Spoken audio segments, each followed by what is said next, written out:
What's up, Yins? This week on Car Dad Bill, we have a 2024 Toyota Landcruiser 1958 edition. This is a four-wheel drive wagon hybrid. They call it a wagon on the list. Let's go for a ride. Guys, first impressions of the Landcruiser 1958 edition. Now, there's three editions of the Landcruiser, of the new Landcruiser. 1958 edition, just a Landcruiser edition, and then there's the first edition Landcruiser, and they all go up in price. So we're in the base model Landcruiser. Now they all get the same 2.4 liter iForce Max hybrid motor, which makes an incredible amount of horsepower, and we'll talk about that later. But first impressions are mixed because I love the Landcruiser nameplate. I love the Landcruiser, what it stands for, off-road prowess. But I'm an 80s and 90s kid, 1980s, 1990s kid, and I am familiar with the 90s and early 2000s Landcruisers that were huge V8, basically luxury SUVs that could go anywhere. And I knew they had like off-road prowess and all that good stuff. This model here that we're sitting in today is small. It's upright. It's a throwback to the 70s version, which I appreciate and respect. But I'm just giving you my opinion as Car Dad Bill. The first impressions of it are a little bit of a disappointment, but as I drove it for the week, I definitely came around and started to really like it and find different things about it that I found really cool. And we'll get into that stuff. Let's get into the review and talk about it. All right, guys, standing outside the Landcruiser 1958. This is the angle that I wanted to start on because I am in love with all of these details. I love the taillights. I love the wheel arches that stick out. It's just like it's a molded look. It looks fantastic. It looks like you're about to go on a safari of some sort, and that's, I think, the idea, the throwback. I like the cover on the trailer hitch back here.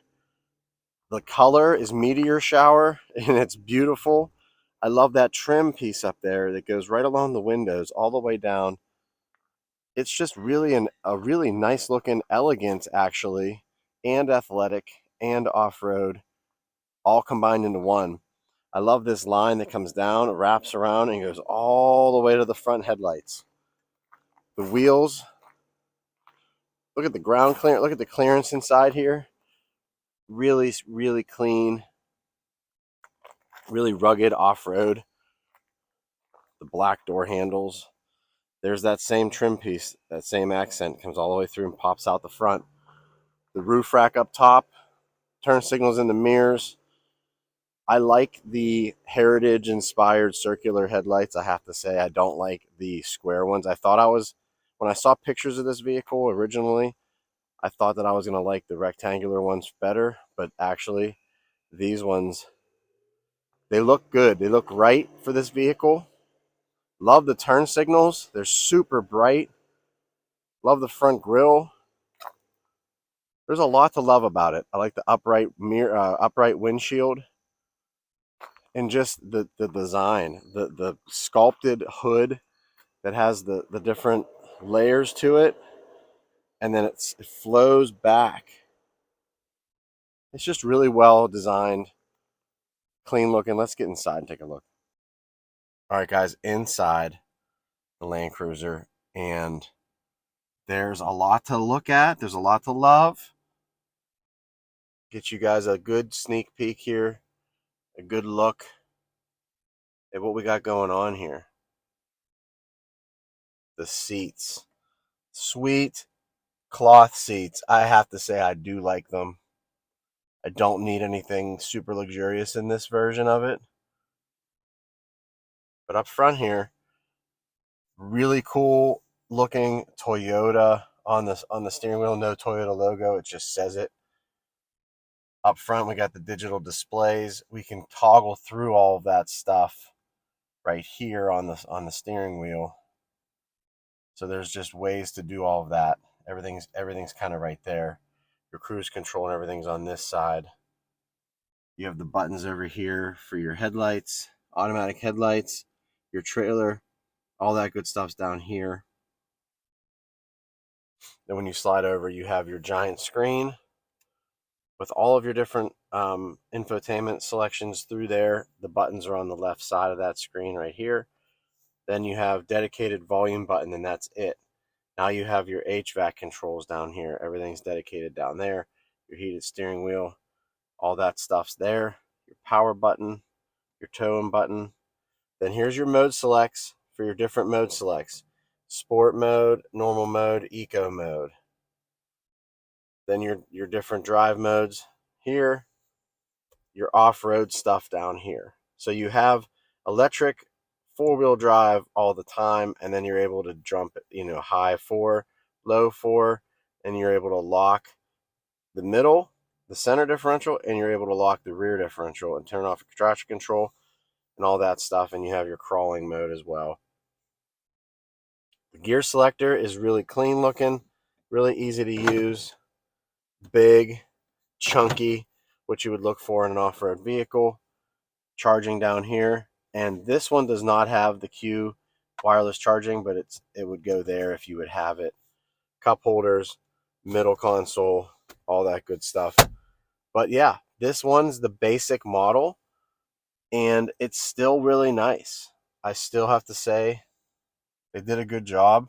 I really like the interior, but it is small. Let's go in the back. Oh, and real quick, see the lights that pop up?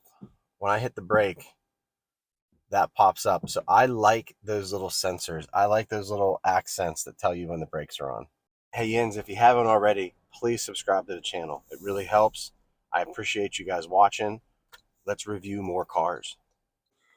Hopping in the back, I have the seat moved up to where I would sit, and it's just like a 4Runner back here.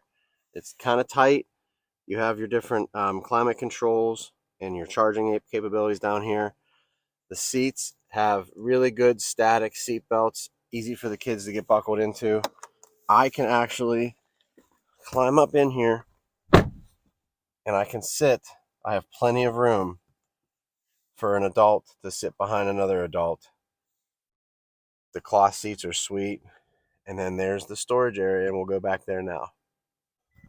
All right, guys, around back, and we have the pop-up window.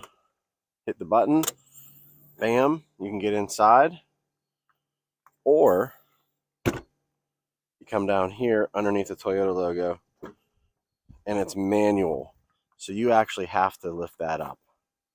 And then back here, we have a solid area to carry. I was able to carry all of the hockey bags back here. I left my chair in here so you can see the size, because this is a decent sized chair that doesn't fit in a lot of other vehicles that easily. I have a diagonal in here, and we have storage back here underneath that. You flip that down, and you flip this mat back up, and we have storage here as well. So there's stuff you can put in there to hide it away.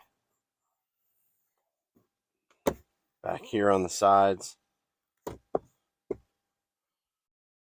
Here on the sides. You have some plugs back here as well.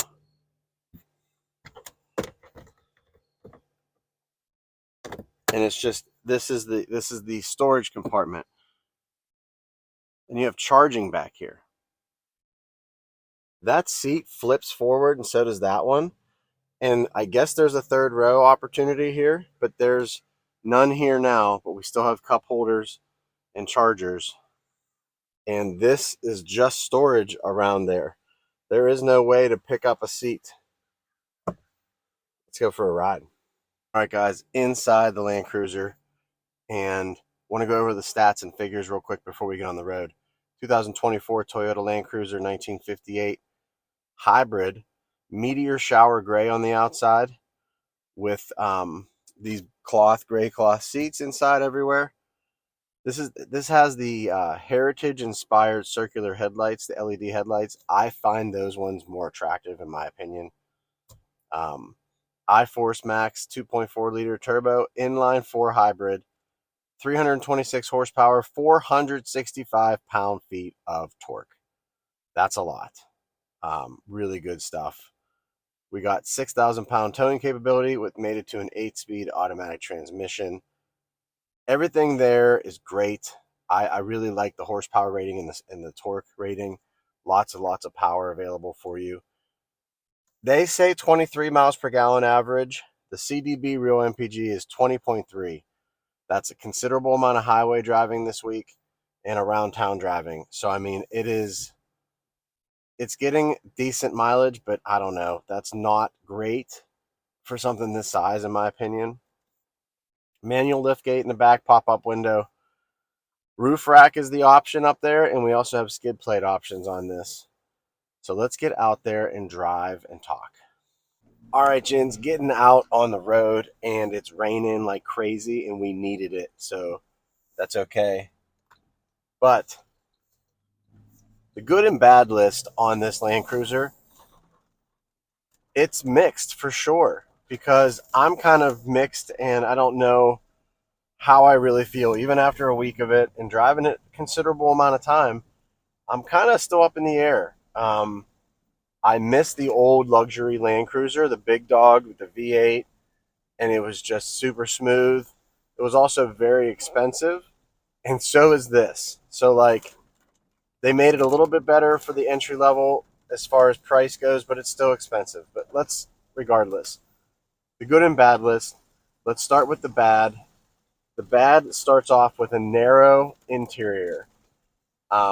Just back to my first impressions when I got it, I thought to myself, this thing is going to be just like a 4Runner, and it kind of is. It's very tall and it's very narrow. It needs running boards. It was hard for my kids to get in and out of it, but it's just narrow.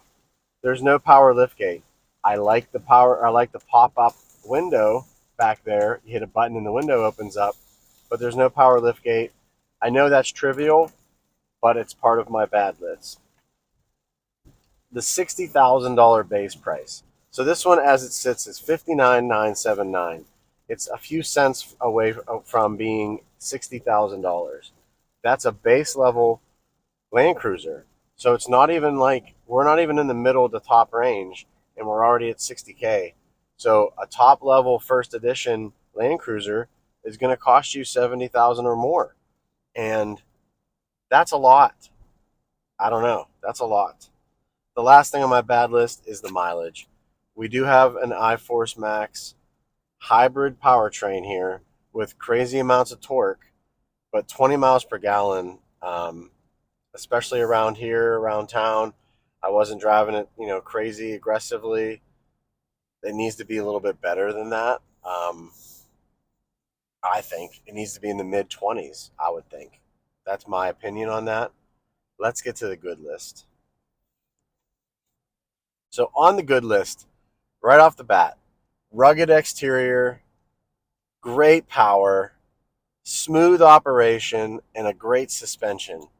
The sound system in this one's okay. I don't think this one has a JBL sound system in it, the upgraded one at least.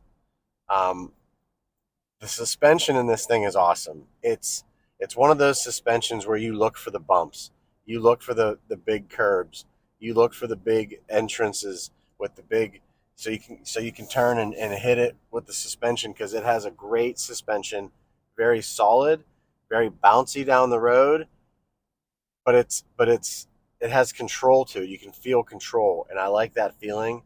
It does feel like a 4Runner. It feels like a lifted 4Runner, and I like that feeling. I like the way it drives. It has really good assisted steering, all that good stuff.